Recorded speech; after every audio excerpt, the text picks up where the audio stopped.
Welcome to Workplace Psychology with Dr. Martha Greidick. I'm Dr. Martha Greidick. This podcast examines a wide variety of work-related issues through the lens of industrial and organizational psychology. And while many of the topics discussed here may be seen as intended for white-collar employees and their employers, in reality, the ideas presented here are applicable across organizations and industries. Additionally, many of the topics discussed here may be applicable outside of the workplace. I encourage you to examine what's presented here, apply what makes sense to you, and simply discard the rest. Career transitions can be an exciting time in one's experience when it comes to work and the workplace. But sometimes there can be some challenges involved with career transitions. What kind of changes are most common when we think about career transitions? Well, those could be promotions. Those could be changes to one's role or one's responsibility within the company. Those could even include career pivots where one's career path, changes quite a bit or completely. Whether we're talking about career changes or transitions that happen while you stay within the same employer, or whether we're looking at changes that include changing employers, things can be exciting, but also sometimes nerve-wracking. Some of the most common challenges that one may encounter when we look at career transitions may be fear, simply fear of the unknown. While a lot of times the grass may seem greener on the other side, when we actually make the change, it can be scary. It can feel uncertain because now you may have new responsibilities, a new role. Maybe there are things that you need to learn for this new role that you're in, or this new job that you're in, or new position, new responsibilities.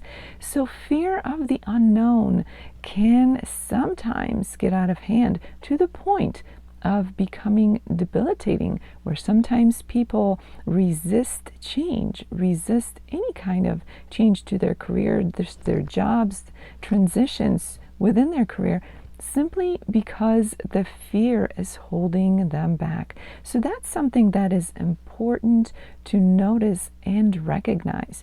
If you think about your own career and your career path and how things have progressed for you in terms of your work experiences, have you transitioned? Have you progressed as far as you have wanted to or would have wanted to? Or have you been held back? And could fear have played a role in that if you haven't made as many changes and transitions and as much progress as you might otherwise would have liked to have made? Along with that comes the idea of the imposter syndrome, and this is a phrase that has been used quite a bit, so most of you, if not all of you, have already heard this. When it comes to this idea of imposter syndrome, fear is definitely a part of it. We tend to be comfortable in our current roles, in whatever life requires of us, whatever we have to do in our jobs today, because chances are we've done it for a while, we know what we're doing, and we're comfortable with it. But once that change occurs, once we agree to a transition of any kind, whether that's within the same organization or whether that means leaving for another employer, there could be that feeling of being an imposter. All of a sudden, you're in a new position, perhaps new responsibilities, with maybe new people. You may feel that you're not quite ready, or maybe you're not quite as qualified for whatever this new role is, this new position, that somebody else trusted your competence in it, but maybe you're doubting yourself. So this is where imposter syndrome can really creep up on you. And while it's not unusual, it's not abnormal to have fears or to sometimes feel that imposter syndrome, it is when they get elevated, when they get magnified to such a point that they hinder, whether they hinder you from making a change or they hinder you in doing your best and performing up to your capabilities once you have actually made the change. So those are really important to pay attention to.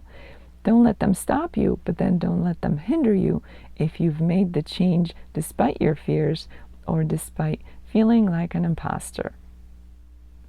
Luckily, there are strategies in which you can engage in order to make that transition a smoother one.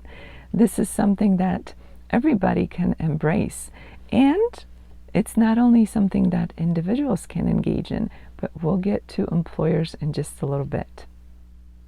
Before making changes or making transitions into new roles or new responsibilities, it's a good idea to develop new skills. It only makes sense that if you're going to have a new job in whatever light that is, whatever that means to you in your work reality, then you probably will need some new skills to go along with it.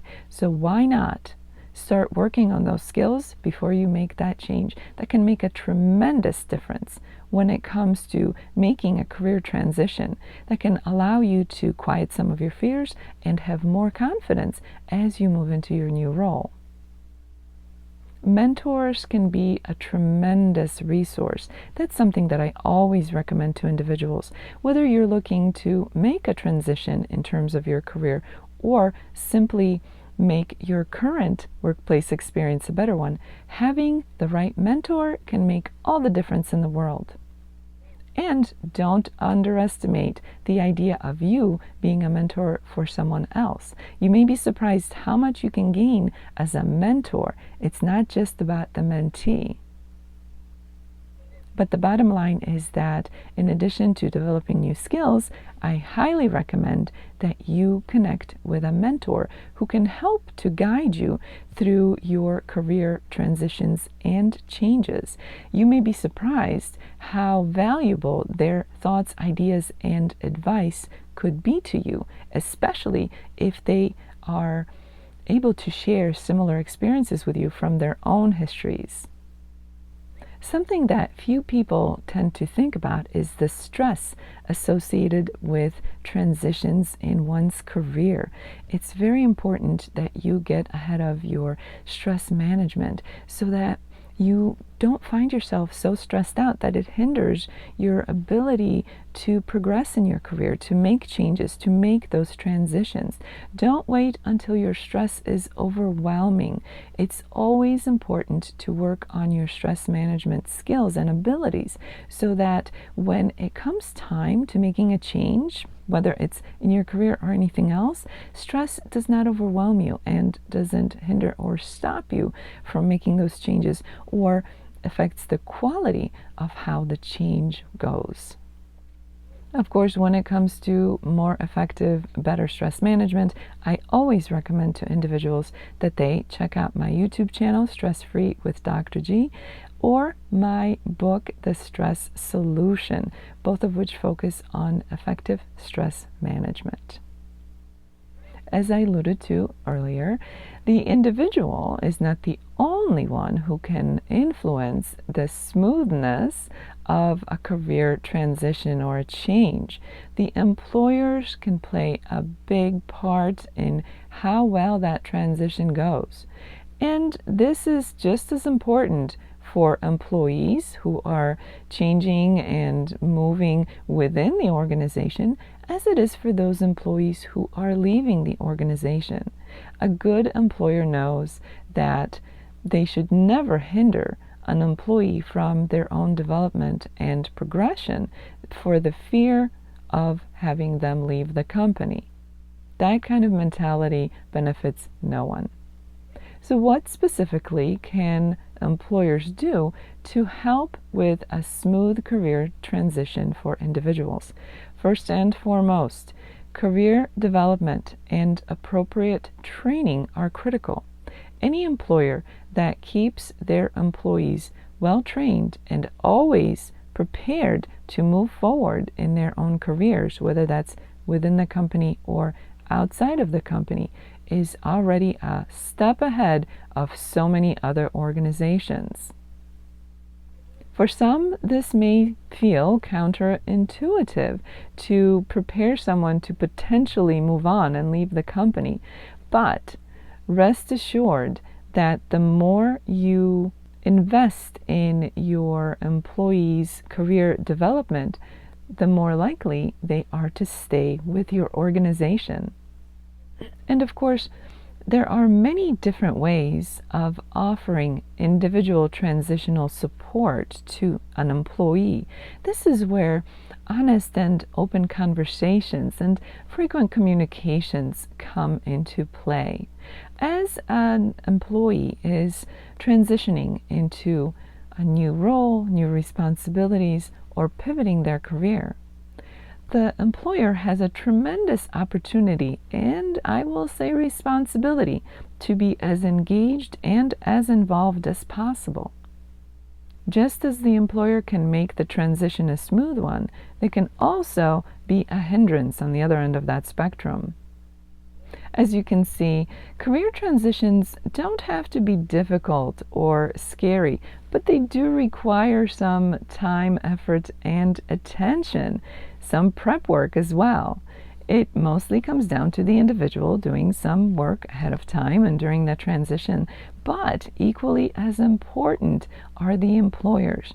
An employer can be a tremendous asset to an employee, whether that employee is moving and progressing within the organization or they're leaving to advance their career elsewhere.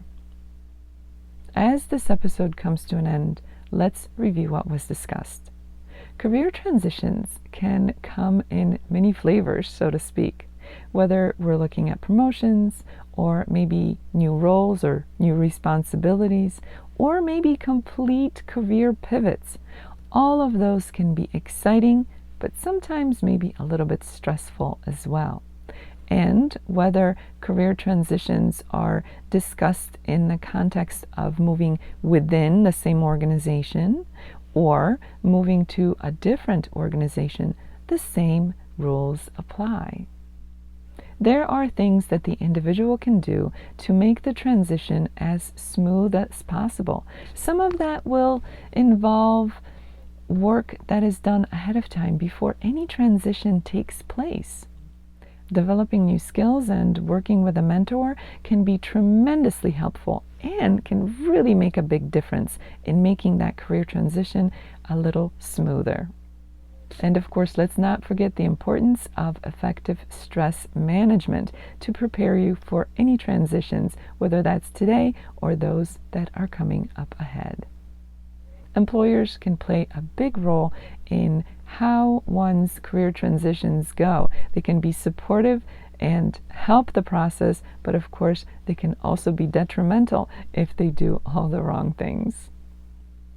As the week unfolds, I invite you to consider your own career. Has it progressed, transitioned, and advanced in the way that you would like to have seen it happen? And if it hasn't, could it be that maybe you're facing some fears, maybe you have imposter syndrome, or perhaps you're simply not prepared to make that move ahead? Consider what you've learned from this episode and use those ideas to get yourself ready for forward movement, whether that's within the same company or a different company. Whether you're being promoted or pivoting your career, you have a great deal of power to make that transition happen and to make it smoother. And don't be afraid of engaging your employer. They have a responsibility and an opportunity to help with that transition as well. Open and honest communications are key, and sometimes it takes the individual to start that conversation.